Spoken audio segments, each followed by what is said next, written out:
vous. Si vous venez de nous rejoindre, vous êtes donc sur Al24 News et vous regardez Hebdo Show. Nous allons parler à présent, si vous le voulez bien, du partenariat entre l'Algérie et l'Espagne. Nous avons le plaisir d'accueillir ce soir pour en parler Monsieur Alex Ballester. Bonsoir. Bonsoir, comment allez-vous ? Merci d'être avec nous ce soir. Alors, vous êtes consultant économique espagnol. Merci encore d'avoir accepté notre invitation. L'honneur est tout pour moi. Merci beaucoup. Alors, messieurs, après, Mahdi, je me tourne vers vous. Après la brouille et les tensions qu'il y a eu entre Alger et Madrid en 2022, la page se tourne aujourd'hui et les deux pays souhaitent consolider davantage leur coopération. On va parler un petit peu de diplomatie avant de passer à l'économie. Écoutez, maintenant, c'est une nouvelle page qui s'est tournée, enfin une page qui s'est tournée entre les petites brouilles qu'il y a eu entre Alger et Madrid. Et maintenant, c'est un nouvel horizon qui s'ouvre avec des ambitions économiques, politiques et culturelles qui sont exceptionnelles entre l'Algérie et l'Espagne. L'Espagne n'a jamais fait d'offense à l'Algérie pendant cette petite brouille. L'Algérie n'a jamais fait d'offense à l'Espagne également. Ça a été une relation, on va dire, cordiale malgré les petites anicroches qu'il y a eu. Et là, ça reprend de plus belle avec des visites qui sont bientôt mises en exergue, avec une relation économique qui est très sympa, qui va se prononcer, qui va avoir lieu dans les prochains mois, et surtout une relation sécuritaire entre deux grands pays du bassin méditerranéen. Là, nous voyons derrière l'écran le ministre de l'Intérieur espagnol avec son homologue Brahim Mered, ministre de l'Intérieur algérien, avec le chef de la police Ali Badawi également, où l'Espagne et l'Algérie sont deux partenaires stratégiques sur la sécurité du bassin méditerranéen et du Sahel. Donc voilà, c'est une entente cordiale et il y a une bonne augure pour le futur entre ces deux mastodontes du bassin méditerranéen. Très bien. Alors, Monsieur Ballester, l'Algérie est aujourd'hui un partenaire stratégique pour l'Espagne, notamment dans la conjoncture actuelle, que ce soit à tous les niveaux. Bah oui, ça c'est clair. Il y a une très grande relation historique entre l'Algérie et l'Espagne, depuis ça fait beaucoup d'années. Et c'était un peu dommage de petits lapsus qu'il y a eu temporaire. Un an et demi à peu près, ça a duré un an et demi. 2 ans. 2 ans et 3 mois. Mais les ponts n'ont jamais été coupés et ni la communication n'a jamais été coupée. Effectivement, malgré ça n'a jamais été coupé. Officiellement, il n'y a jamais eu de blocage non plus. Il faut Exactement. le dire aussi. Simplement, ça a été à un niveau beaucoup plus bas en dehors des gouvernements. Ça a été surtout à cause des blocages pour les domiciliations bancaires des banques. C'est ce qui a tout stoppé. Et bien sûr, ça a créé un certain conflit avec les sociétés, et pas non seulement avec le gouvernement, mais surtout avec les sociétés, que maintenant on essaie de redémarrer à nouveau les relations commerciales entre l'Espagne et l'Algérie, et on voit qu'on a du mal à redémarrer parce qu'il y a quand même une petite crainte de la part des... Qui sera dépassée sûrement. Je me permets juste, les craintes sont des deux côtés, parce que c'est une nouvelle aventure qui commence, mais il y a de belles choses qui sont en train d'être faites entre les deux gouvernements, entre les deux acteurs économiques, et je pense que la petite brouille ne va pas affecter, loin de là, les accords et les échanges qu'il y a entre ces deux grands pays. Et la preuve étant, encore une fois derrière vous, l'image de quelque chose qui est important, le domaine et le volet sécuritaire. Là, vous voyez le domaine des affaires étrangères et de la diplomatie entre notre ministre des Affaires étrangères, Si Ahmed Attaf, avec son homologue espagnol, lors du G20 en Afrique du Sud qu'il y a eu. Donc on voit comme quoi il y a une volonté politique bilatérale d'avancer et de faire abstraction des petites querelles qu'il y a eu, qui n'ont pas été bien loin. Non, je suis tout à fait d'accord, excusez-moi. Je suis tout à fait d'accord avec vous. Je ne parlais pas d'une crainte politique, c'est surtout une crainte commerciale, économique. Oui. La politique génère toujours et aide justement toujours le domaine et le volet économique. Et la politique aide aussi à régler le problème. Oui, bien sûr. Non, ce que je veux vous dire, c'est qu'il y a beaucoup de sociétés espagnoles qui veulent revenir en Algérie. Ça, c'est clair. Ça, on en a tout de suite. Une volonté algérienne aussi de reconquérir le marché espagnol. Et d'ailleurs, il y a plusieurs hommes d'affaires qui sont venus à Alger récemment. Effectivement. Exactement. Comment ça s'est passé justement? Comment ça s'est passé lors de leur retour ici? Assez bien, ils ont été bien reçus. Il faut dire, ils sont venus quand même accompagnés avec plusieurs chambres de commerce, avec la nouvelle cercle de commerce hispano-algérienne qui vient récemment d'être créée pour rouvrir les relations bilatéraux. Et non, ça, ils ont été bien reçus et je pense qu'il va y avoir d'autres délégations qui vont venir dans les prochains mois. J'ai entendu parler de beaucoup de projets bilatéraux entre les deux pays sur le domaine, sur le volet économique pour l'année 2025 et 2026. Est-ce que vous pouvez nous en dire un peu plus? Toujours en restant dans la discrétion qui vous oblige, bien évidemment. Oui, bien sûr. Mais... Alors, Lui, il n'est pas diplomate. Oui, mais Non, il est mais quand quand même, il fait partie quand même de la nomenclature des chefs d'entreprise espagnols, donc il est obligé de préserver certains noms, ce qui est normal. Hein, voilà, c'est normal. Eh bien, écoutez, oui, il y a eu une grande demande de la part aussi bien des deux côtés de partenariat pour ce qui est l'industrie, surtout dans le secteur agroalimentaire. On me sollicite beaucoup pour faire industriellement des pièces pour par exemple l'arrosage, les arrosages, parce qu'il paraît que vous allez faire, que l'Algérie va beaucoup aller sur l'agriculture un peu dans le sud, un peu plus dans le sud. Non, pas goutte à goutte. On parle de. Vous avez déjà une très grande expérience sur le domaine de l'agriculture. Oui, voilà. Il y a aussi, je sais qu'il y a beaucoup de demandes pour les trains. On a eu beaucoup d'informations sur les beaucoup de kilomètres de rails que vous allez construire ici en Algérie. Et ça intéresse beaucoup aussi les sociétés espagnoles. Et tout ce qui est bien sûr énergétique, ils sont ouverts à tout. L'Espagne a beaucoup d'expérience dans tout ce qui est les énergies renouvelables, aussi bien renouvelables et non renouvelables. Donc ils sont ouverts à qu'il y ait un nouvel approchage entre les deux. Monsieur Ballester, pardon Faisal, je vous donne la parole dans quelques instants. Il y a un sujet qui intéresse beaucoup les Algériens et c'est celui des 1 million de moutons qui vont donc être importés. Et Monsieur Ballester, un gros quota devrait venir d'Espagne. C'est ce qui serait bien. C'est ce qui serait bien. Maintenant, j'espère que les prix espagnols soient en accord au compétitif pour le marché algérien. Une négociation. Et une négociation. Il faut savoir aussi que le 1 million d'agneaux, il y a plus que la quantité d'agneaux, c'est un problème de gestion. Il va y avoir un problème de gestion. Je ne sais pas s'ils vont y arriver. De logistique avec les bateaux. Croyez mon président croyez-le sur parole. Quand il donne sa parole, il l'a prouvé depuis 2019, il a fait ses calculs bien avant. Sur ça, vous inquiétez pas. Quand on arrive à faire des stations de dessalement d'eau en 24 et 36 mois, 1 million d'agneaux, c'est pas très difficile à importer. Il faut les bateaux, c'est ce que je veux dire. Les bateaux ou par cargo. Il y a aussi les cargos. Par cargo. Moi, je pense qu'il y a une question importante. À mon sens, vous avez parlé de l'Espagne, il y a une similitude avec l'Algérie sur la question de l'énergie renouvelable, parce que l'Espagne est un pays aussi qui est frappé par les sécheresses. Hein. Vous avez développé une expertise dans le domaine de tout ce qui était l'énergie renouvelable et surtout photovoltaïque. C'est en ça qu'il y a un intérêt. Vous êtes quand même le 5e mondial, je pense, si je ne me trompe pas. Et la question qui se pose en Algérie, c'est qu'on va travailler dans cette direction-là. Vous voyez, moi, je vois deux pays qui se ressemblent sur plein d'égard. Par exemple, 4% de croissance pour l'Algérie, 3,5% pour l'Espagne, une grosse croissance qui démarre. Il y a un rapport effectivement de confiance qui doit se réinstaller, mais elle se fera naturellement, c'est pas un souci là-dessus. Mais ce qui est important, à mon sens, c'est qu'il faudra peut-être envisager un vrai partenariat stratégique dans la mesure où il y aurait des transferts de compétences, de technologies, des partenariats qui vont dans les deux sens. Vous voyez ce que je veux dire, parce que vous apportez beaucoup de gaz. Donc ce serait pas inintéressant d'envisager ce genre de perspective pour dépasser effectivement ce petit froid qui n'a pas duré longtemps finalement. Ah oui, bien sûr, ça c'est le prioritaire. Moi, je suis sûr, c'est vrai qu'il y a des sociétés qui n'auront aucun problème à faire des investissements en Algérie, même avec le problème qu'il y a eu, ils ne vont pas avoir peur, ils vont venir investir. Et il y en a d'autres qui préfèrent commencer peut-être avec investir, avec à côté un projet. Avoir un retour dans l'investissement assuré, pas seulement investir et voir qu'est-ce qui se passe. Et ça, dans l'énergie, chaque entreprise a une politique différente de gestion, c'est effectivement. Normal, bien sûr. Et dans les énergies renouvelables, je pense que c'est une stratégie qui peut être prise. C'est un secteur prometteur. C'est un secteur prometteur et on peut un peu faire comme ça a été fait dans les stations de dessalement. Il y a 20 ans, toutes les stations de dessalement, pratiquement, c'est des sociétés espagnoles qui sont venues le faire et c'était dans le cadre d'un investissement. Il y avait l'investissement, il y avait le retour assuré de l'investissement par le gouvernement algérien et par son ATRAC, et ils sont allés en avant. Là, pour les énergies renouvelables, je suis sûr qu'on peut trouver une formule s'il y a un accord entre les deux pays, surtout si vous avez l'intention ensuite d'exporter même l'énergie. Oui, ça a été, on l'a évoqué tout à l'heure. Il y a combien d'entreprises espagnoles qui travaillent en Algérie actuellement? Eh bien, actuellement, il y en a beaucoup moins qu'il y a 3 ans.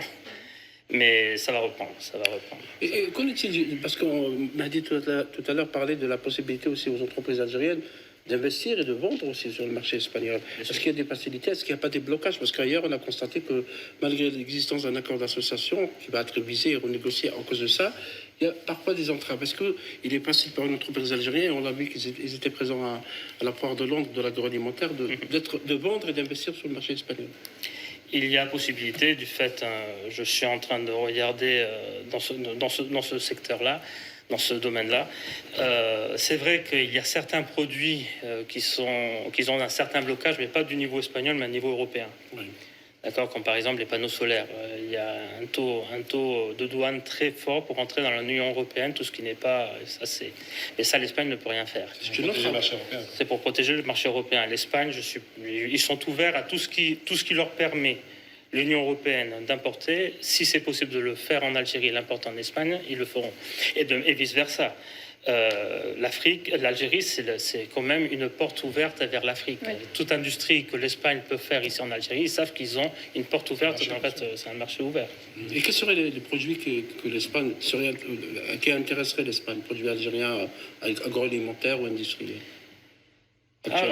Actuellement, l'agriculture déjà, l'agriculture, l'énergie, et on me demande beaucoup de poissons. On me demande du poisson algérien. On ne mange pas une pâte à tartiner par hasard? Non, mais du poisson, je sais qu'ils sont en train de me demander, parce qu'on est un grand consommateur de poissons. On dit même que Madrid, c'est un des plus grands ports de l'Europe, oui. Parce qu'il y a un grand marché là-bas, et le poisson, j'ai beaucoup de demandes de poissons. Et pour les dates? Alors, les dates, c'est compliqué. J'ai essayé de voir pour importer des dates de l'Algérie vers... Il y en a, on exporte déjà de l'Algérie vers l'Espagne. Mais c'est compliqué, ils ne sont pas très amateurs de dates. Les Espagnols ne sont pas très amateurs de dates. Oui, c'est une culture. Voilà. Badis, vous avez une question? Non, enfin, une question. Avant la question, moi je pense que depuis novembre 2024, depuis la reprise justement des relations diplomatiques, on constate quand même une accélération, notamment des échanges et surtout les missions des entreprises espagnoles sur le territoire algérien. Janvier, plus de 15 entreprises espagnoles. Du 27 au 30 avril, si je ne m'abuse, il y a eu aussi une délégation, elle est organisée par la Chambre de commerce de Saragosse. Donc vous voyez bien qu'il y a une dynamique, c'est comme une espèce de rattrapage, session de rattrapage pour pouvoir permettre justement que les entreprises, que les échanges finalement se font. Peut-être avec une nouvelle configuration, on a évoqué tout à l'heure la diversification des partenariats, notamment avec l'Algérie aujourd'hui, qui n'a de greffe avec personne et qui finalement travaille avec tout le monde, y compris l'Espagne, qui est un mastodonte, puisque les deux pays sont membres justement de l'Union pour la Méditerranée, donc deux pays du bassin méditerranéen qui sont appelés à travailler, à renforcer et consolider leurs relations, ne serait-ce que sur l'aspect géographique, mais aussi sur l'aspect de l'histoire de leurs relations bilatérales. Et puis, une nouvelle configuration aussi en matière de diversification économique, puisque l'Algérie, ça ne vous a pas échappé, avec la vision du président de la République, Abdelmadjid Tebboune, qui s'inscrit dans l'exportation, dans l'échange effectivement de l'importation, mais de l'exportation aussi, puisqu'on a un produit algérien qui tend à être justement connu et reconnu à l'international. Justement, j'y viens peut-être, j'aurai à la fin une question, et c'est pourquoi je pense qu'il est fondamental, comme on l'a fait d'ailleurs tout à l'heure quand on a évoqué le Salon de Londres, qu'on gagnerait à avoir de la visibilité aussi à travers une tribune européenne qui est celle de l'Espagne, à travers des salons, à travers justement des forums, à travers des échanges aussi d'expertise, puisqu'on parle, l'Algérie aujourd'hui aspire aussi à avoir du transfert technologique et de l'expertise notamment. C'est-à-dire qu'au-delà de l'importation pure et dure, puisque effectivement l'Espagne est connue et reconnue pour la machinerie industrielle, notamment pour l'agroalimentaire, pour la santé, pour le tourisme également. Mais ce que je veux dire par là, en d'autres termes, c'est que l'Algérie aujourd'hui s'inscrit aussi dans une espèce d'échange win-win, de stratégie gagnant-gagnant, dans lequel effectivement elle peut aller chercher, développer son sourcing comme elle l'a fait pour les importations, mais surtout aussi pour promouvoir le produit Made in Algeria et avoir des tribunes à travers un portail, et quel portail majestueux qui est l'Espagne, pour pouvoir intégrer l'Europe avec justement les négociations de l'Union européenne qui permettront effectivement de faciliter, un levier facilitateur justement d'intégration du produit algérien en bonne et due forme à travers votre pays.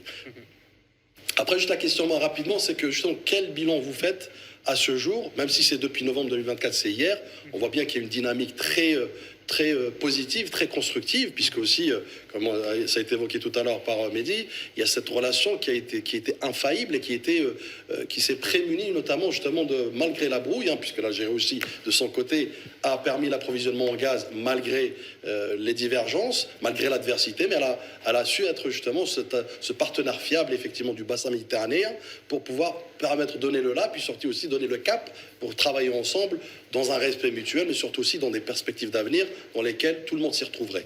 Oui. Alors, avant tout, oui, je dois remercier l'Algérie. L'Algérie a toujours été un partenaire très fiable avec l'Espagne. Vous nous avez traités toujours très bien.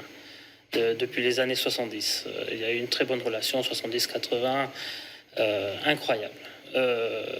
Ce qui s'est passé là dernièrement, même avec le problème qu'il y a eu, vous avez continué effectivement, vous avez respecté vos engagements. Tous les projets qui étaient déjà en marche, les paiements, les domiciliations bancaires n'ont pas été bloqués. Tous les sociétés qui avaient des investissements, ils ont pu rapatrier leurs dividendes, ils ont pu, avec un peu de mal, il faut le dire, mais ils ont pu le faire. Parce qu'à fin de compte, c'est en bas qui bloquait, coup de téléphone en haut en disant mais qu'est-ce qui se passe, pourquoi je ne peux pas importer, pourquoi je ne peux pas exporter mes dividendes. Vous avez le droit, c'est votre droit, poum, il signait, c'était fait. L'égalité la plus totale. L'égalité la plus totale. Là, vous avez été totalement correct.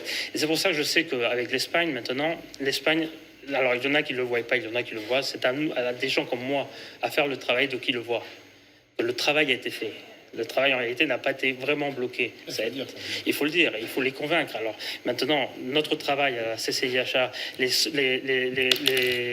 chambres de commerce, j'ai parlé la semaine dernière avec le président de la chambre de commerce d'Alicante, ils vont venir aussi. Je sais qu'ils sont en train de préparer aussi pour le mois de janvier la chambre de commerce de Madrid qui va venir aussi. Donc, ils sont en train de venir tous, ils veulent tous revenir en Algérie. C'est un rattrapage, en plus, c'est le pays le plus proche. En plus, l'Algérie est proche non seulement physiquement, parce qu'on est à côté. C'est le pays le plus proche, historiquement, l'Espagne est le pays le plus proche de l'Algérie, le pays européen. Voilà, c'est le plus proche, mais en plus, culturellement. Tout à fait. Culturellement, on a beaucoup de similitudes. Dans l'espagnol, même on dit, il y a plus de 3000 mots arabes dans l'espagnol. Il y a l'héritage andalou aussi. Voilà, l'héritage andalou, et oui, et donc c'est un héritage qu'on veut récupérer, qu'on veut récupérer les relations, consolider la relation, et que ça soit, et qu'on relance en avant tous les projets qu'on aurait pu faire ces 2 dernières années, qui ont été coupés, qu'on veut reprendre maintenant. Alors, que pensez-vous du climat d'investissement aujourd'hui en Algérie ? Comment ? Qu'est-ce que vous pensez du climat d'investissement aujourd'hui en Algérie ? Quels sont les retours que vous avez des investisseurs espagnols, notamment avec les nouvelles lois ? Alors justement, il y a beaucoup de choses qui ont été améliorées. Vous avez enlevé le 49-51 dans l'industrie. Avant vous aviez déjà l'ANDI, maintenant vous avez l'agence. Promotion d'investissement. Voilà, l'API. l'API, vous avez l'API qui continue à faire des exonérations fiscaux pour les investissements. Sont exceptionnels, ça, il faut le savoir. Alors que vous êtes très matraqué en Espagne sur le plan de vue fiscal. Toute la différence est là. C'est des blocages aussi. Oui. Et pour un investisseur espagnol venir en Algérie avec des allègements fiscaux, C'est l'Eldorado. avec des allègements fiscaux, avec des charges énergétiques qui sont au plus bas par rapport aux charges énergétiques en Espagne, forcément c'est banco. Non, c'est la main d'œuvre, La main d'œuvre qualifiée, vous avez énormément de main d'œuvre qualifiée, 250 000 étudiants chaque année qui sortent des universités algériennes diplômés. Et même, ils sont qualifiés, ils sont on va dire, ils sont préqualifiés. Nous après, quand on vient, un Espagnol qui vient faire l'investissement ici en Algérie, il forme sur le sujet. Et on n'a aucun problème à former le personnel. C'est vrai qu'on a besoin qu'ils aient un minimum, et ça vous l'avez, un minimum de formation universitaire et formation technique. Nous, par exemple, les stations de dessalement qu'on a évoquées tout à l'heure, l'Espagne, c'est La plus grande, elle est à Barcelone, d'ailleurs. La plus grande est à C'est un Barcelone. précurseur quasiment en plus. Les Espagnols, on est très fort en dessalement par osmose inverse. On est très fort. Mais il y a 20 ans, je ne sais pas si maintenant ils ont changé ça, mais il y a 20 ans en Espagne, il n'y a pas de titre universitaire en dessalement et en eau. Nous, on a fait une section. Nous, on a fait une section. Enfin, nous, l'Algérie, et sous l'égide du président Tebboune, a fait une branche de formation professionnelle qui est dédiée spécifiquement à ça. Pour les stations de dessalement d'eau. Là, il y en a 4 qui ont été inaugurées. Il y en a une qui va être inaugurée, celle de Bjaïa, après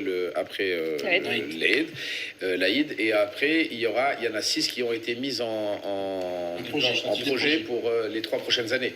sur le temps également écoulé pour la création de ces stations dessalement d'eau, je pense que le système algéro-algérien, qui a été fait que par des personnes issues de notre pays, a mis une claque à tous les investisseurs européens qui nous donnaient des délais de 5 à 6 ans pour la confection. On l'a fait entre 24 et 36 mois, ce qui est exceptionnel. Reconnu par tous, reconnu par les Allemands, reconnu par les Italiens, reconnu par les Espagnols. Pourquoi un délai aussi petit pour faire des projets aussi énormes, c'est une prouesse technologique exceptionnelle de l'Algérie. Surtout, je ne veux pas être chauvin, mais j'ai évoqué tout à l'heure l'usine de dessalement qui se situe à Barcelone, qui est l'une des usines, pour pas dire la plus grande d'Europe, et qui produit 200 000 mètres cubes, pardon. Nous, la série des 300 000, c'est 300 000 jours. On va dire. 300 000 on a standardisé le volume. On fait 1 500 000 mètres cubes par jour sur les 5 stations de dessalement qui ont été faites sur les 3 dernières années. Moi, je pense que par rapport à l'Espagne, parce que c'est quand même la 3e puissance européenne, pas l'oublier, c'est un PIB de 1600 pratiquement milliards, en pleine croissance, qui tord complètement l'idée reçue de l'Europe qui va pas bien, parce que l'Espagne va bien. Je pense qu'il faut être ambitieux.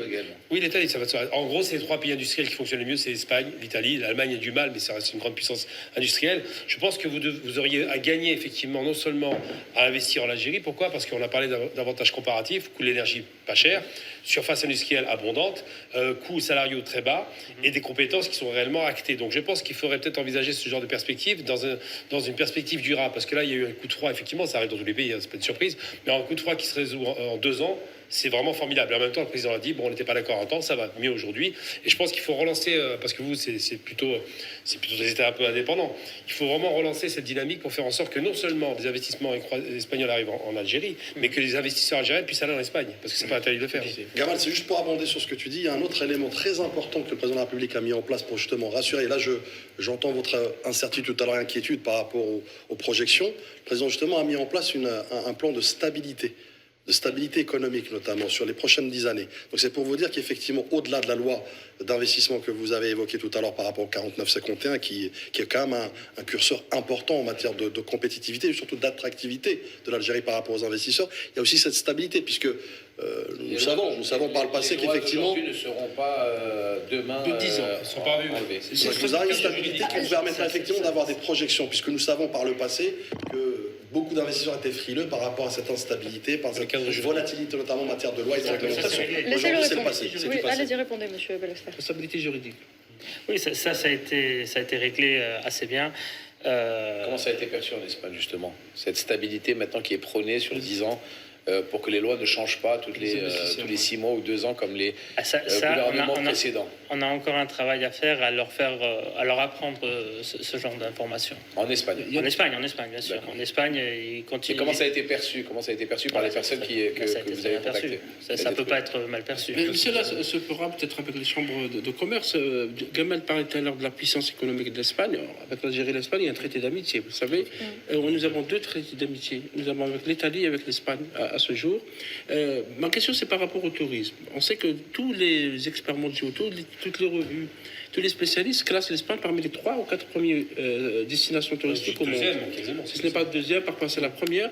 Est-ce qu'il y a des perspectives justement de coopération avec l'Algérie? Parce que l'Algérie aussi est une grande destination touristique en Méditerranée. Il y a beaucoup de touristes qui arrivent. Est-ce qu'il y a des perspectives, par exemple, d'investissement dans les hôtels, dans le secteur touristique, dans le futur, je veux dire? Pas que je le connaisse, pas pour le moment. Pour l'instant. Pas pour l'instant que je connaisse. Je sais que on a essayé de bouger ces perspectives-là. Mais il y a tout. Disons qu'ils ont trop l'habitude d'aller en Tunisie. C'est vrai qu'après ce qui s'est passé en Tunisie, ça a un peu coupé, mais ça reprend un peu. Ça serait magnifique de reprendre, que l'Algérie investisse beaucoup plus dans le touristique. C'est prévu, c'est un projet de loi qui est en cours justement, avec le ministre du Tourisme, qui veut développer le tourisme à vitesse grand V. Et quand vous parlez des trains et quand vous parlez des infrastructures routières et des infrastructures de transport, quelles qu'elles soient, c'est justement pour développer le tourisme à travers un pays continent. Parce que l'Algérie est très grande. Donc pour le développer sur un plan de vue d'infrastructure de transport, ça prend du temps et ça met justement du temps. Mais il est sûr qu'avoir plus de 1600 km de côte méditerranéenne, ça offre de très très belles perspectives. Mais si vous n'avez pas Alors- que ça, vous avez de tout en C'est le Algérie. sud, surtout. l'extrême sud. Et le Vous Sahara. avez tout. Vous avez le Sahara, vous avez la mer, vous avez la montagne, Ouais. vous avez la Les neige. 4 saisons. Vous avez même, et pour les investissements, vous avez de la matière première. Vous avez tout en matière première. Donc ils vont venir, monsieur Boris. Et il faut C'est le venir. moment. Mais il Monsieur, faut Monsieur Ballester, il y a également le secteur de l'économie de la connaissance et des startups qui est en boom chez nous en Algérie, en important développement. Aujourd'hui, est-ce que l'Espagne aujourd'hui est prête à accompagner l'Algérie dans ce domaine-là? Oui, certaines sociétés, oui. Certaines sociétés, lors du dernier voyage qu'il y a eu, la dernière délégation qui est venue, il y en a plus d'un qui m'ont dit, voilà, on aimerait bien venir, mais venir avec la nouvelle technologie. Pas seulement refaire ce qu'on a déjà été fait, mais on aimerait bien présenter Quelque aux chose de sociétés nouveau. algériennes le dernier cri en Europe.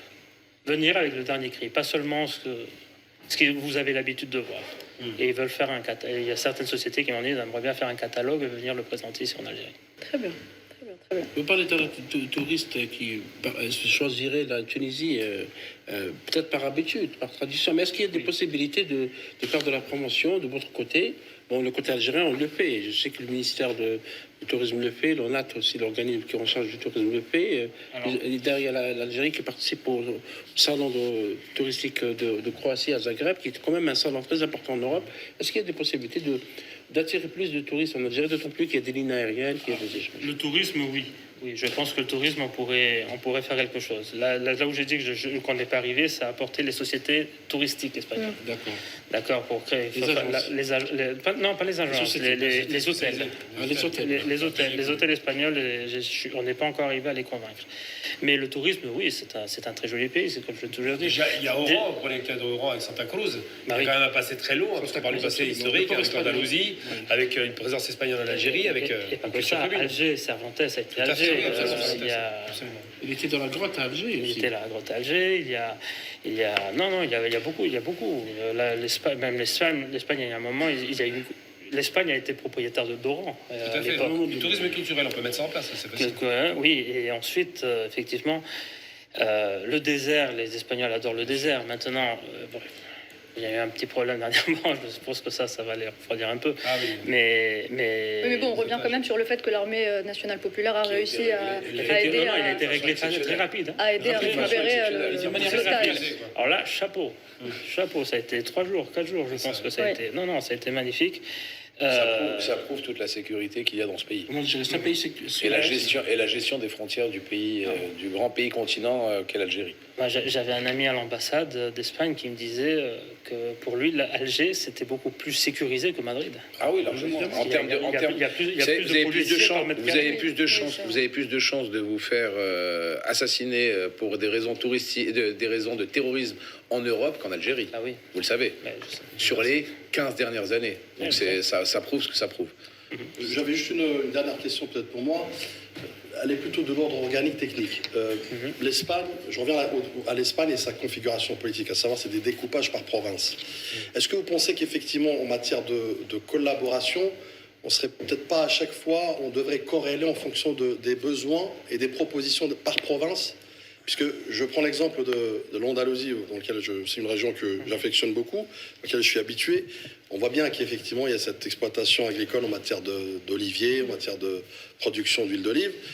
D'autres régions, quand vous allez plus vers le nord, donc c'est d'autres aspects économiques. Donc est-ce que vous pensez que justement cet agrégat de découpage de provinces pourrait permettre effectivement d'amplifier davantage les partenariats en matière de transfert de savoir-faire, en matière aussi, pourquoi pas, d'exposition du produit algérien en fonction des besoins de chaque province? Vous parlez des provinces espagnoles ou... Tout à fait. Des provinces espagnoles.